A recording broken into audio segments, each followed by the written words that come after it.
welcome to the Haymakers Hell in a Cell edition. I am one of the kind of sort of founders of the Haymakers, Nikki V, and joining me this time around we have... ToonKriticY2K, your cult's personality. What's up? DJ Calcos, I'm nobody special, but I like wrestling, and I'm here. And stuff, and things. And a quick script that's currently in between a table. Are you in... Yeah, no. I was going to try and make a TLC joke about that, but... That's the point! I set it up for you and you ruined it. Damn it! That's not until another 2 pay-per-views You botched it, Nikki V! Damn it! I'm horrible! The analyst screw job. Wow. Okay. I have the jokes too. Haha. So yeah, it's just gonna be the 4 of us today for our little Hell in the Cell predictions and stuff.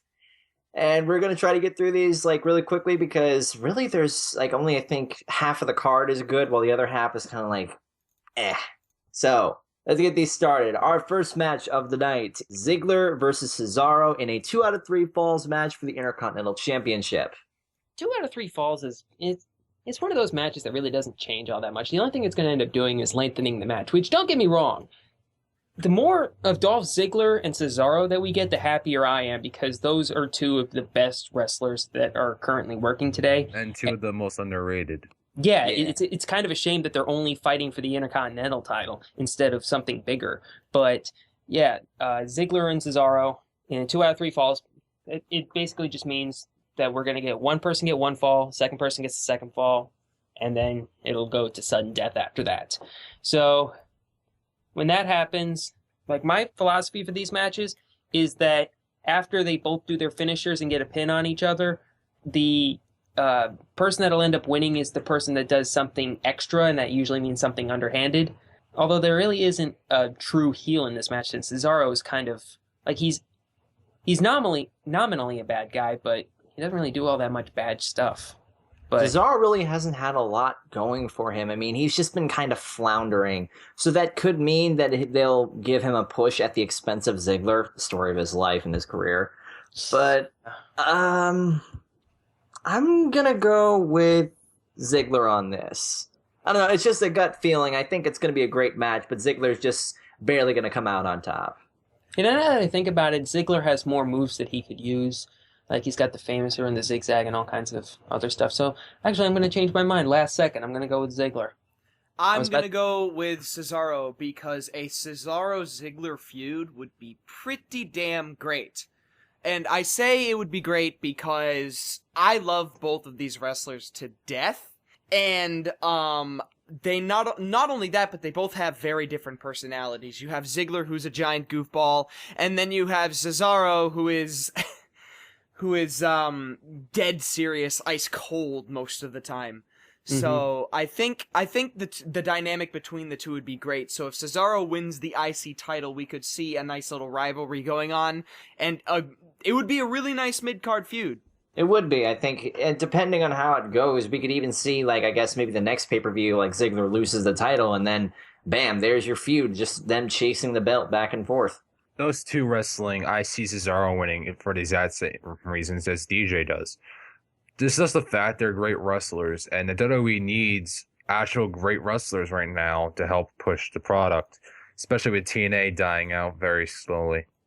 Grab those TNA fans back over here. And maybe bring back fucking Jeff Hardy. Oh, that was mean. I'm sorry for that. I didn't hear him. I said that there were TNA fans? Apparently so. Whoa. That's a scary thought. All right, next match is Gold and Stardust versus the Usos in a rematch to get back the tag team championships, or as the Gold Star team is calling them now, the Cosmic Key. Am I the only one that's kind of like confused as to what the whole Cosmic Key business is? No, because it doesn't mean anything so far, because all it is a name. They're calling it the Cosmic Key, but what does it do? I think that's kind of the point with the Golden Stardust thing. We're just supposed to be like, huh? The whole time and just try to figure it out afterward. Look, like if they're gonna call something a Cosmic Key, they need to do something with it. Even if the payoff sucks, the key needs to open something. Okay? Is it a special quest item? We don't know. Is it a quest item? Wait. So are Gold and Stardust now the central characters in an RPG? Oh God. Because I would be down for that. I'd be down for Gold and Stardust by Telltale Games. You know what? I'm completely okay with that. Okay, as far as this is concerned, the WWE needs to treat the golden cosmic key as a quest item, metaphorically speaking, and Gold and Stardust need to do something with it. It needs to open something. There needs to be some kind of reward. They need to figure out a mystery. They got to do something with it. But they're not. And so, because of this, I'm going to have to go with the Usos, because right now it's very clear the WWE has no idea what they're doing with this title and with Goldust and Stardust, so they're going to give it back to Usos and go back to square one as they always do. Actually, Yeah, I think the opposite, actually. I think Gold Star is going to run with this title reign as long as they can. The only way I see these two actually losing the belts is if, like, one of them turns heel or there's a misunderstanding and then it just goes all downhill from there. Well, they're already heels. I mean, like, okay, you know what I mean? Like, one of them turning heel in terms of being a face, or... You know what I'm saying? One of them turns. one of them turns on each other. Yeah, I guess. Actually, my problem with this rivalry is with the Usos, because it just, like, the Usos have been in the title picture for how long now? Like, ages. Yeah. They're like the top tag team, other than like going all the way Gold back to Star. WrestleMania.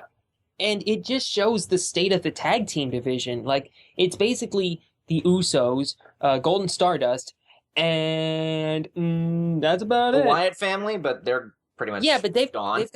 they have their own thing going on. Maybe Rowan and Harper will get a shot at the tag team next time around, but for now that leaves us with in the words of CM Punk, the soul-crushing status quo of Goldust versus the Usos. Because we're sticking with the status quo, I'm gonna say Golden Stardust hold on to the belt for at least one more pay-per-view before something more interesting comes along, and then at that point they might actually get into a real rivalry with them. I agree with Nick with the whole Goldust and Stardust thing. Okay, next on the docket we have AJ Lee versus Page 27. Jesus fucking Christ. Okay. What? Is this it? Are we just gonna get AJ Lee versus Paige for, like, what is it? How many pay-per-views has this been in a That's row? more than 2 years of paper. Okay, look, here's the thing about getting AJ and Paige over and over and over again. Name one diva other than those two that even remotely matters. Unfortunately. There isn't one. They have good female wrestlers in their roster right now. They have some damn good wrestlers. But right now, AJ Lee and Paige are the only ones people care about because they're the only ones that gave people attention. Certainly not with the Total Divas, so... Oh god, that show. If the tag team division is in bad state, the Divas division is in horrendous.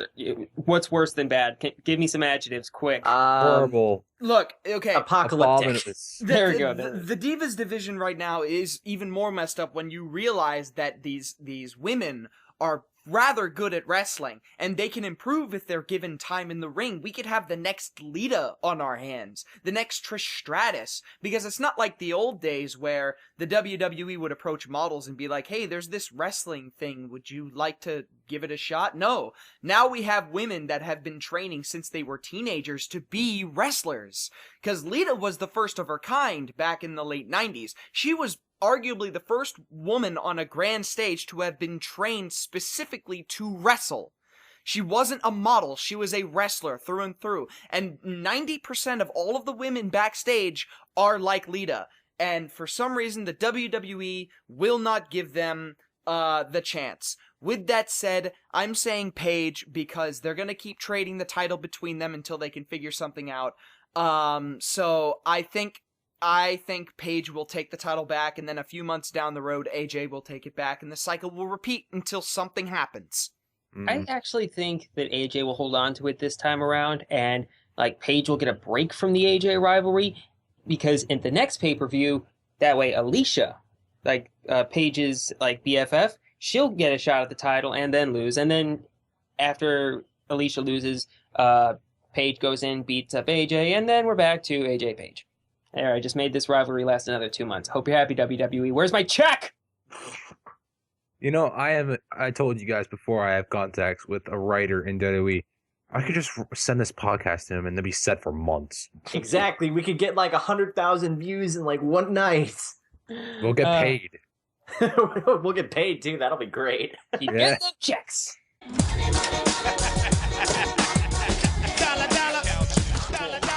And then they'll be like, oh, well, you're clearing up the short time kind of thing. No, actually, I believe this is a long time kind of thing because we know what the fuck we're doing. Okay, so Toon, quick, what are your predictions? Man. This just keeps me bouncing back and forth with a little hot potato action. And I said AJ, I think I said AJ last time, but I don't know. I don't really know what they could do with this rivalry now because it's just going to keep going back and forth, back and forth. I'm going to be hopeful here, and I'm going to go with AJ. Not because she's hot. We're not doing the whole because she's hot for the reason. Yeah. Oh, we've already settled this debate like a while back now. Yeah. So I'm just going to go with AJ. Toon because I'm like that and I'm an asshole. Paige. Because I can't use the she's hot excuse. Next up, we have Big Show versus Rusev. Okay.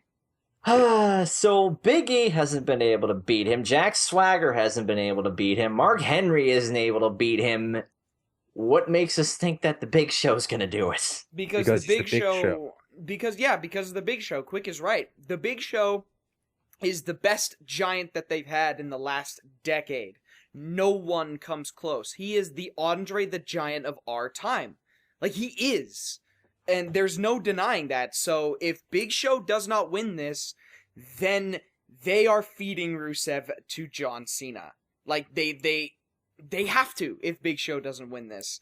And that would be the saddest thing in the world for Rusev, because that's just another person that's getting buried by Cena. That's another person that you can just chalk a tally mark on and be like, well, they tried, but Cena had to go over. I mean, they fed him Bray Wyatt, they fed him Ryback, they fed him... God, how many people have the WWE fed John Cena? And John Cena Cena's Umaga.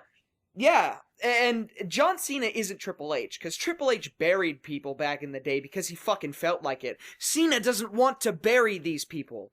It's very clear he does not want to bury these people. No, he had that great promo back, I think right before TLC last year, where he was saying that he gets people that you like over. He got Ziggler over, Punk over, Bryan over, and the right Usos. now he's getting Ambrose over. Ambrose, Zack Ryder. The list is pretty freaking extensive. So honestly, praying to God, Big Show wins this. Just get it over with. Almighty Big Show. Like, I don't know if you guys watched the latest episode of Monday Night War where they focused on Goldberg, right? Did any of you guys watch that? Yeah, nope. I watched it. Okay, I think of Ryback and Rusev's sort of like monster undefeated reigns very much reflect Goldberg, because once Goldberg's undefeated streak ended, his momentum completely died. It was over. Nobody cared about him anymore. And the same thing happened to Ryback, and the same thing's gonna happen to Rusev, no matter what happens. They're gonna have to work really, really hard to make sure Rusev stays relevant after he eventually gets beat. But right now, if they're gonna feed him to someone, feed him to Big Show. Because Big Show is my lovable, friendly giant. And you know what I want? I just thought of something. They should have Big Show lose, but hear me out. Next pay-per-view, they've had everyone that's beaten Rusev face Rusev in Battle Royale. Oh. Really? Like a gauntlet match or something? Yes. Ooh, gauntlet. That's the word I think you were looking for. That's what I was looking for. That would be amazing. So that would be what? Big E, Swagger, Mark Henry, Big Show. Yeah, Big Show. That's like 4 fucking giants and half giant. No, it's like a fatal 5-way match or something. Basically. I don't know if that would work or not. It wouldn't be a fatal 5-way because like they would all be focused on Rusev. They wouldn't be like Big E wouldn't try to take down Big Show. Okay. I'm gonna have to go with Show because if I may real quick also divulge on something. This reminds me a lot of when I think you guys remember Kozlov, right? I brought up Kozlov like multiple Oh, times. yes. Kozlov is amazing. I remember Kozlov. Vlad Kozlov. Kozlov was love a badass. WWE. Kozlov was unstoppable. And then right around I think when was it WrestleMania 25 or 26 or whatever, he lost to Shawn Michaels. And then he just went off to be a comedy character, and it just went downhill from there. Now I'm thinking, And now he's in Japan. yeah, I'm thinking if somebody like Shawn Michaels can beat somebody and just like take away their momentum and stuff, and it wasn't John Cena that did it, realistically and stuff, I think Big Show can beat Rusev. I think it's finally possible here because like Show is like, what has Show done recently? This would be something great to insert him possibly into a major title feud or something. I think that this might be a great chance for him to, roll with momentum going into a possible title match. This is a great shot for him. Or on the possibility that Rusev wins this might be a good chance for him to get a title, because I can totally see Rusev versus Sheamus and taking the championship and shit. So you're taking Show. You know what? No, I'm going to go with Rusev. I'm going to be the odd person out here. No, you're not, because I'm taking Rusev too. Damn. Same. And Why am I on the opposite of all of these? All right, because we when know you guys, WWE is evil and will push everyone into straight into John Cena where they flatten. I'm the only although- one that picked the Usos. I'm the only one. Oh my god. That's because you still have hope left. Well, I still have hope left because every once in a while we do get those great matches and we do get those great moments. That's why I have hope left. Although there is one person who's been rumored to be possibly coming back that I think might be the perfect person to go after Rusev. This ought to be good. God damn it, Nikki. Oh, no, absolutely not. No. No. You no, suck. No. You suck. You God suck. damn it, Nikki. No, it's not going to happen. Nikki, yes! Bring back Angle! Okay. You know what? Fuck it. Heel turn. I'm going with Show. Yes. That would I'm technically siding be a with face Calcos. turn. I'm challenging you two to a tag team match, brother. It's gonna be no holds barred. Loser leaves the haymaker. No, I'm kidding. Okay. Next match on the card, it is Sheamus versus The Miz for the United States Championship, which Sheamus. is arguably, I think, I love the United States Championship because it's basically telling Eric Bischoff, see, we have something of yours. Like, what I'd love is an Elimination Chamber match for the United States Championship so they can be like, hey, Eric Bischoff, these were your ideas. Hey, you don't work for us anymore. Hey. Where is Bischoff now? Is he with what's his fate or what's that company's face? TNA. I don't know if he still runs TNA or not. But I wouldn't be surprised if he doesn't. I am surprised I'm surprised he didn't leave the wrestling business 10 years ago, to be completely honest. I mean, he got beat. Anyway, this match for the United States Championship. At the end of the day, the United States Championship doesn't matter, so I'm going to have to go with The Miz. Really? Yes, I'm going to have to go with The Miz here. And the reason why is because I flipped a coin. Like, literally, while I was talking, I flipped a coin. And The Miz won the coin flip, so I'm picking him. Wow. Okay. That hurts. Sorry, it's the championship. Nothing against these two wrestlers. They're hard workers. But it's for the United States Championship, and I... Okay, actually, no! There is a reason why I'm picking The Miz. Here we go. Guys, come on, look. There's an obvious reason why everybody that's predicting for this match should be picking The Miz.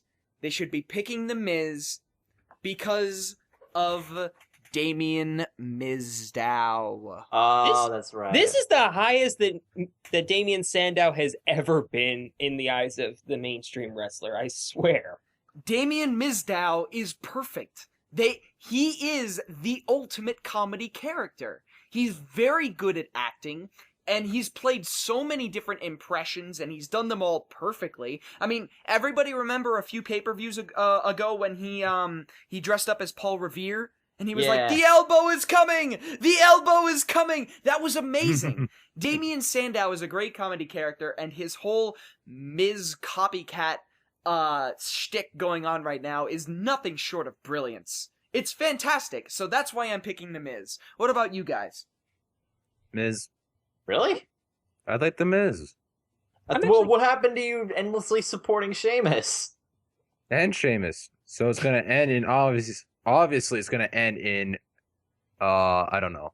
Like one of those matches where they're both pinning each other. Yep. Isn't that like kind of predicting that a football game will end in a tie? Yep. I can't decide. I'm actually going to take Sheamus because I'm really starting to like that idea that one of you guys mentioned earlier about Rusev going after the United States title, and it really wouldn't make sense if Rusev were to go after the Miz. Yeah. So I'm going to take that, but imagine if Sheamus and the Miz became a legit rivalry for a while, and what if the title ended up getting passed off to Damien Mizdow at one point? I would love that. I would love that. I could totally see that too. Miz will be just like, okay, get a stunt double, get in there. And then his stunt double wins. He's just like, oh, I won. And Damien just looks at him. He's just like, no, smack. The crowd goes wild. It's my title. Oh, I want it, not you. Where's my check, WWE?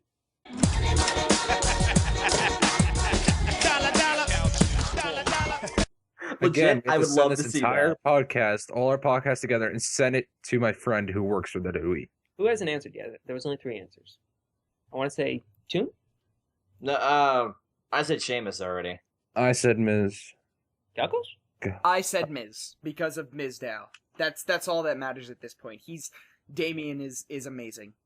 All right, next up we got Can we skip over this? We already know this match is a waste of time.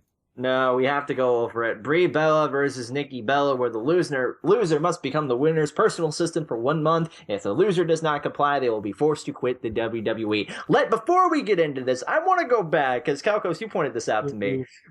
Let's go back real quick. I'm going to add a little thing in here. Let's go back to the SummerSlam podcast. And let's listen to this. It's alright, but I could see this going south so fast. Like, you don't even know. Like, I could see it going south too. That's what probably would make it good. Nikki, I want your futuristic mind future powers. You knew this whole time. The crazy part is, you thought this was gonna get better. I know, I'm an idiot for that. I thought it would get better, but as soon as it hit Jerry Springer territory, I regret everything. Unbelievable. Nikki was completely 100% right. This feud, it makes no sense. It's incredibly washed out. It's incredibly brain dead. And nobody cares. The fact that they didn't end this last month, at last month's pay-per-view, just shows that they don't care what the audience thinks. They're gonna do what they want regardless. And for this reason, I'm gonna vote for Brie, if only because she's fucking Daniel Bryan. That's it. Other than that, I could not give a shit about who wins this match, and I'm pretty certain the 3 of you couldn't either.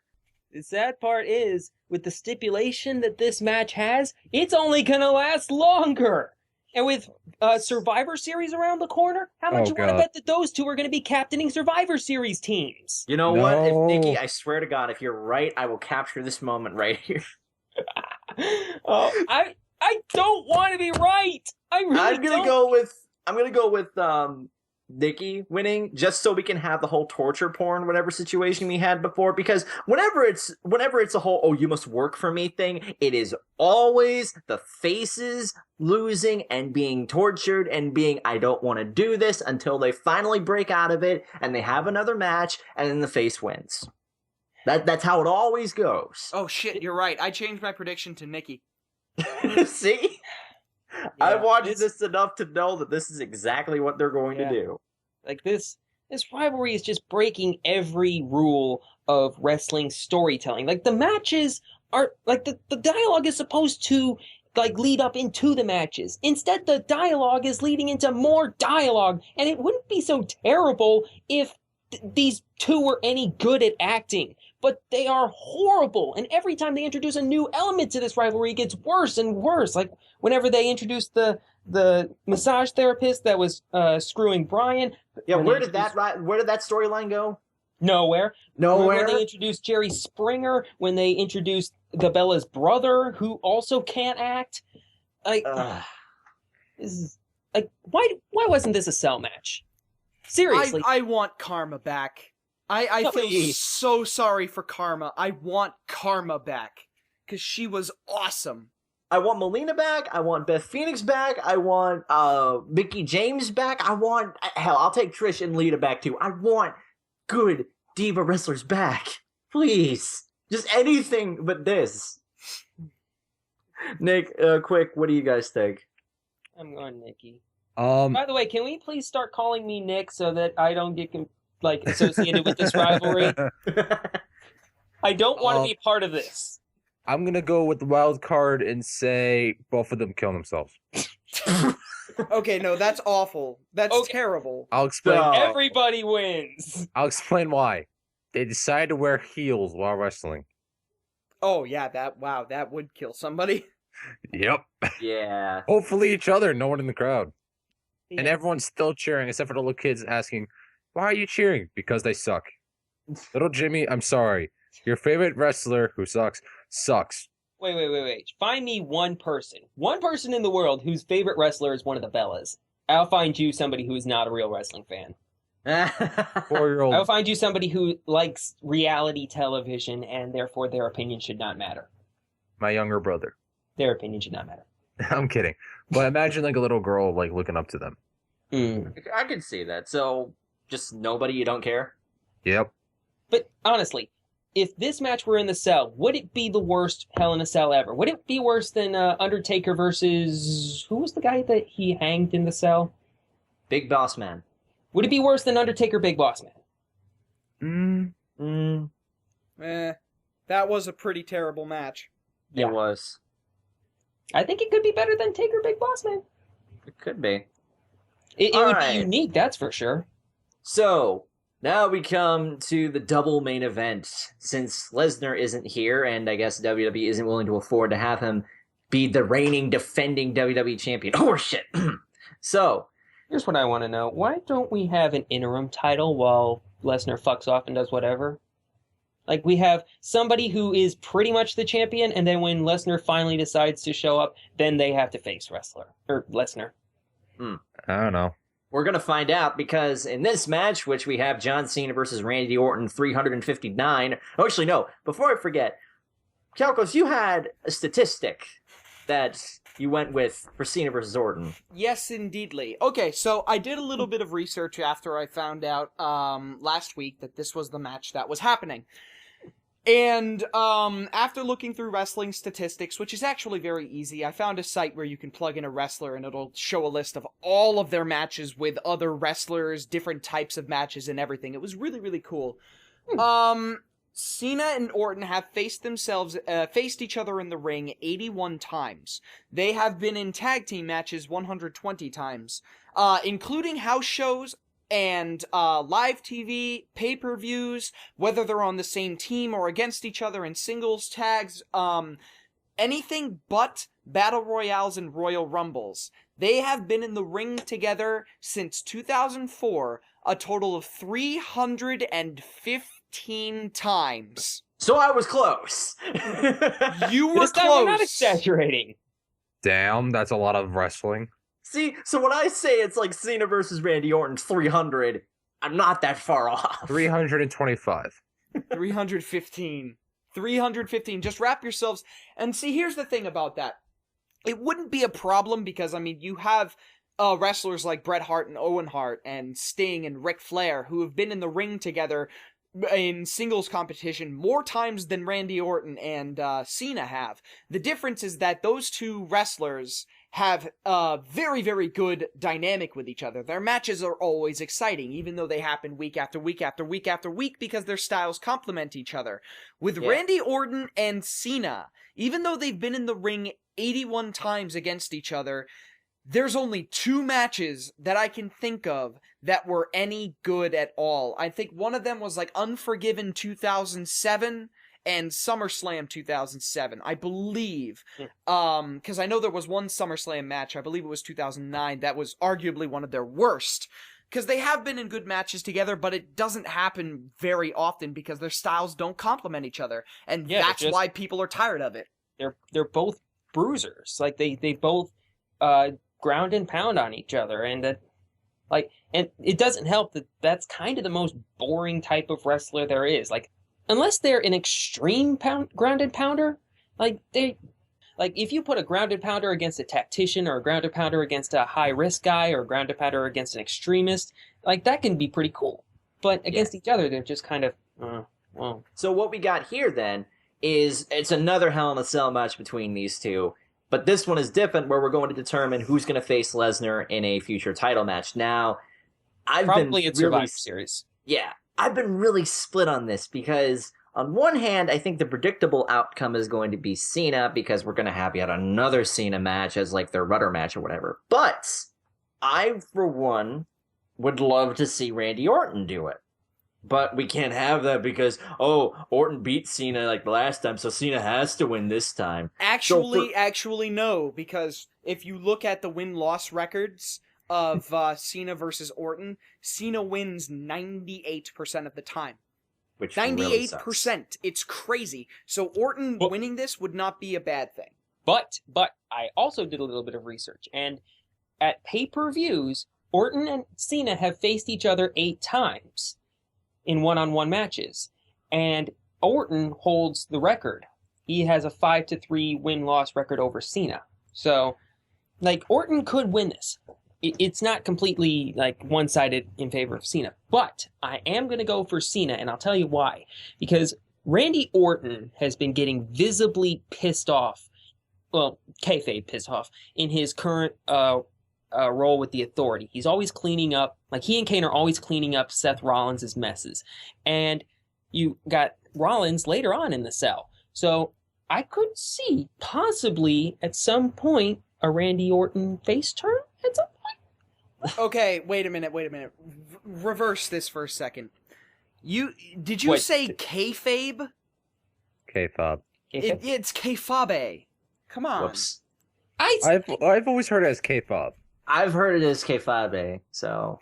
It's Japanese, so the E's not going to be silent. I didn't know it was Japanese, so yeah. It is. It is the art of always being in character. That is K-fob. Anyway, back to your little prediction, Nick. I would agree with that. An Orton face turn would be pretty great. Because we've had one before against Triple H back in, I think, 2006. And it was pretty great, if only because of how unexpected it is, because Orton has always been the crazy guy who doesn't trust people, and he has issues. So a face turn would be pretty nice, and a good dynamic change to his character. But Nick, who were you predicting for this match? I'm picking Cena. You were picking Cena. Yeah, if only because if Randy Orton does it, if Randy Orton wins and then turns face, then he's going to have to go up against Lesnar and the Authority. Whereas if Cena wins, he can go off with Lesnar, and Orton, well, he can deal with his little problem with the Authority now that he's kind of messed with their blue chipper. I want to see Orton win this, so that's what I'm going to go with, even though I have this gut feeling I'm going to be wrong. But I'm taking a gamble here because I want to see this whole Orton-Rollins thing go on, and I think with Orton, saying, oh yeah, I got a chance at the championship now. And Rollins is like, oh yeah, well, I got a chance at the championship. So there's just going to be some nice collision there. And we know that's going to happen at some point. So I think it would be really interesting if Orton won. And he's like, guess what? I got it now. So with this happening, we could have Cena versus Ambrose on the side. Which would be great because a Cena versus Ambrose match, an actual legit match, not a contract on a pole match, a legit match between these two would be awesome. So I'm going to be the risk taker here, and I'm going to go with Orton. I think this is the first time we've picked Cena, or some of us have picked Cena without just a feeling of, like, oh, we've all lost in our voices. Like, we've actually got we're picking Cena, but we're actually hopeful. Yeah, because this could lead to good things. Pick Orton with Toon. I'm going to say Orton as well. Because a legit match between Cena and Ambrose with no interruptions, no bullshit interruptions, would be fantastic. Agreed. So I'm the only one taking Cena. Yep. See, you know what I'm going to miss at Hell in a Cell? You really want to know what I'm going to miss at Hell in a Cell? What? Making his way to the ring from West Newbury, Massachusetts, weighing in at 279 pounds. Asshole McAss. John Cena! Oh, that's right. Justin Roberts is gone. Our I apologies just to those remembered wearing that. headphones during that last bit. I'm wearing headphones. We will Why- send I'm wearing flowers to your headphones. funeral. I I'm just sorry. remembered that. Yeah, Justin Roberts isn't with us anymore in the company. Damn. Oh, the way you made that sound, I thought he died. I was like, oh no, that's horrible. No. Sorry. He's I was leaving? kind of sad for a second. Still sad. Yeah. A little less sad. Yeah. Yay! No, he's not not dead. dead. He's not dead. No, he was just fired. Yeah. Because they have two announcers and they figured that Justin ran his time within the company, so they went with the female announcer, especially since they want to increase their female presence in their own words, which is hilariously ironic because we just bitched and moaned about the Divas division. Who's the other one? Lillian Garcia? Yep. Yeah. Okay. Yeah, I like Lillian. Anyway, now Oh, I think also, one other quick thing. I just remember this. I did a little bit of research as well, and for this match, did we all do research? yes, we did research. Okay, we don't just sit here spouting like random stuff about wrestling. No, I did a little bit of this as well, and this is the last thing I'm going to talk about before we get to the next match. So I did a little bit of research, and I found out that according to the Internet Wrestling Database, that's an actual thing. Wow. If Cena versus Orton is going to be the last match, the main event for Hell in a Cell this Sunday, it is going to mark the 100th time Cena has been in the main event match of a pro wrestling pay-per-view. Wow. And he holds the record so far for most pay-per-view main events, along with to be Triple fair- H, Undertaker, Randy Orton, and Sting. To be fair, we're living in a time where there's 13 pay-per-views per year, and back when like Hulk Hogan was doing that, there was only like maybe 4. 13? Yeah, Well, I think that there's one month where there's 2 wrestling pay-per-views. No, but then there's in the beginning of the year, there's 4 months with 3 pay-per-views, so it balances out. Yeah. So there's 12 there's 12 pay-per-views every year. This means that in a span of 10 years since 2004 when Cena first started becoming a main eventer, there have been 120 pay-per-views. Which means there are, if John Cena versus Randy Orton is indeed the main event, which I doubt it will be personally, this means that Cena has main evented roughly 85% of all of the pay-per-views in the last decade. That is impressive. You got to give him that. Drink that in, folks. But let's hope that's not the main event, because the actual main event we're all hoping for is this match. Dean Ambrose versus Seth Rollins. Hell in a Cell. I am Yay. excited as hell for this. This right here makes the entire pay-per-view worth it for me. Like, this match right here. Like, and I'm pretty certain all 3 of you agree. Yes. I have a smile on my face that I haven't had all podcast long. Okay, look. This almost makes up for Brie Bella versus Nikki Bella. No, it doesn't. Don't even kid yourself on that. No, That it almost. That rivalry is destroying the Divas division as we speak. No, listen. Almost.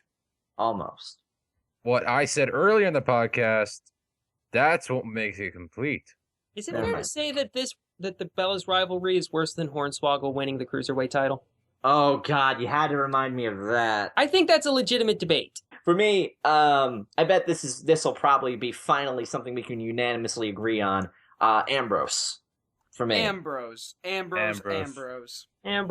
yeah. Yes, finally, unanimous.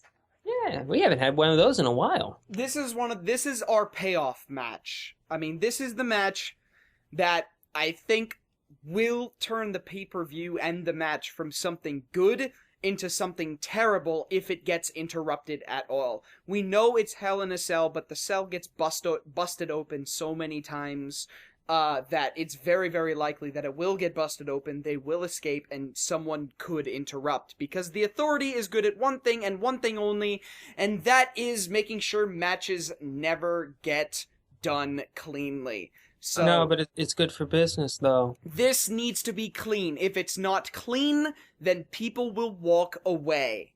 People will not boo, they will not cheer, they will be silent, just like at the Royal Rumble. So There is a way that could work, though. no, there isn't. Give Yes, me there a is. clean Ambrose and Rollins match. We haven't had one yet. There is. What if Randy Orton shows up and it looks like he's about to help Rollins and then backstab? That's not clean.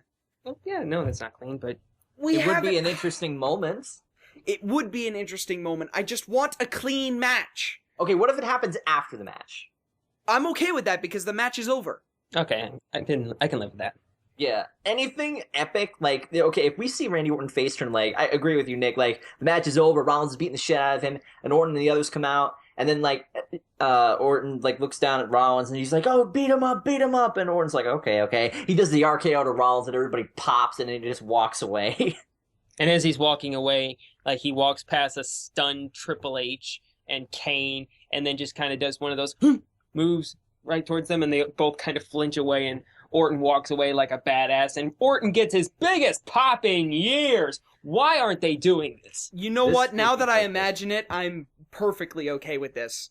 Yeah. You know what I want to happen? I want, because as this podcast has proved, I'm the one who comes up with crazy ideas. I know they can't replicate exactly what happened to Mick Foley that one time, Oh boy. but I want Seth Rollins to do something insane from the top of the cage into the announcer's table. Maybe like no, I atomic can see it leg even drop? better. I could see, like, Ambrose brawling with, like, the Authority and everything, and then Rollins is on top of the cell, and he jumps off onto them. You know what? That And that is something they can and, do. and suicide dives Oh, onto no, everyone, Ambrose does including- it. Oh, Ambrose does it. Oh, okay, yeah. That Well, would be amazing. Rollins could do something like that. Ambrose could also do something like that. They're both very brick wall types of high flyers, especially Seth Rollins, because Seth Rollins, when he was a part of the Shield, would jump off of anything and everything. So Do it. And Ambrose Just is do it. insane enough to do anything. Have you guys ever seen some of his old promos back when he was in the indie circuit, when he was wrestling under, I think his name was John Moxley? There was some creepy shit in there. This guy is an amazing nut. I'm actually glad that they finally got somebody up to the top of the card and hopefully stay at the top of the card who deserves it. You know? yeah. Mm-hmm. So on that note, this this is probably going to be a very interesting pay-per-view, especially for the main event, which we've all agreed is going to be worth it. So, yeah, let's hope. Let's hope, guys. Let's hope they don't pull a Night of Champions. Oh my God! Money in the Bank! None of the. Oh, never mind. What a boner kill. Well, to be fair, they can't really do the Money in the Bank since they don't have the fucking champion there! I know, but there's a lot of things that they could do. There's a lot of things. Do not underestimate the WWE, even when it's good. Do even not when it's a good thing, you overestimate them can't. either. You cannot expect anything from wrestling. Okay, expecting things from wrestling leads to the Seth Rollins heel turn against the Shield. Mm. All right, remember that. Remember that. That was the last shocker that we've had. Since then, we have seen no shockers. Because Seth Rollins did not successfully cash in the bank at Night of Champions, which means it doesn't count in my book. Yeah. Well, it's not your book that it has to count. But my book is more important than everybody else's. This is the person who writes the book. But me! But WWE is the one who makes the product. Me! Calcos, have you gone full-blown wrestling heel? No. He says with a knife behind his back. Boom! Steel chair to the face. Oh, no! How could you do this to us, Calcos? We trusted you like a brother. Okay, Ladies yeah, and we gentlemen, here is your winner, and your champion. Oh, what's this? What?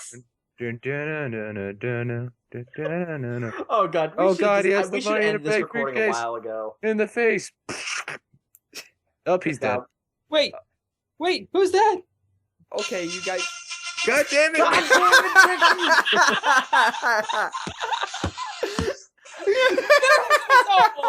damn it, Never gets old. Okay, Toon, sign us off. Happy Halloween. Fuck it, I'm going to get wasted in candy.